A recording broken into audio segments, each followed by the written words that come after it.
Écoutez, je vais vous dire, moi il n'y a pas longtemps, j'ai fait un vœu qui est le vœu de radoter. Je vous prie de m'en excuser. Donc je vais dire des choses que j'ai dites avant, je vais les dire ici et je les dirai plus tard. J'annonce la couleur.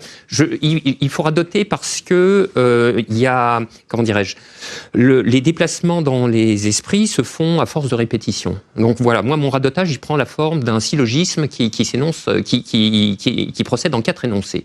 Premier énoncé, il y a un écocide.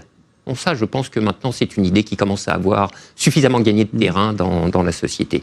Deuxième énoncé, l'écocide est capitaliste. Donc, il faut qu'on arrête de nous bassiner avec l'anthropocène.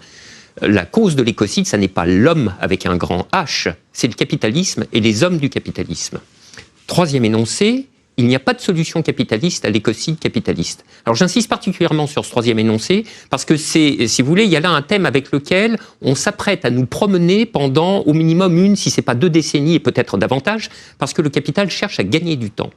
À cet égard, moi je voudrais parler d'un livre qui m'a beaucoup marqué, qui est un livre qui a été fait par Hélène Torgman, qui était une collègue de l'époque où j'étais économiste, qui s'appelle « La croissance verte contre la nature » et qui est une démolition méthodique de la fausse promesse du capitalisme de réparer lui-même ses petites salissures.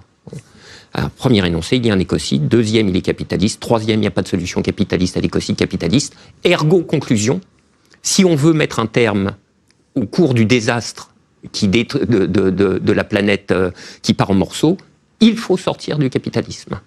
Et comme l'a dit Bernard tout à l'heure, communisme est le nom positif qui correspond à cette négativité de l'extraction hors du capitalisme. Pardon de vous interrompre, mais sortir du capitalisme, ça n'est pas sortir de la production. Donc ça n'est pas sortir non plus de la consommation d'énergie, dont les émissions de CO2 dans l'atmosphère provoquent le réchauffement climatique. Alors, oui et non.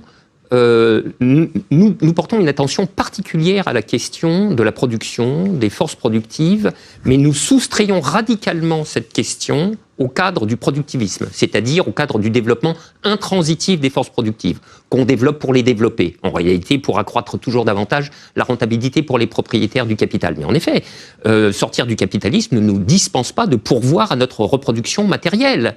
À l'échelle d'une communauté étendue, avec une division du travail qui, si elle en rabattra considérablement, restera suffisamment profonde. Toutes ces choses doivent s'organiser, mais sous la contrainte de la planète à préserver, qui est posée en premier lieu, qui est hiérarchiquement supérieure, tout le reste lui étant subordonné.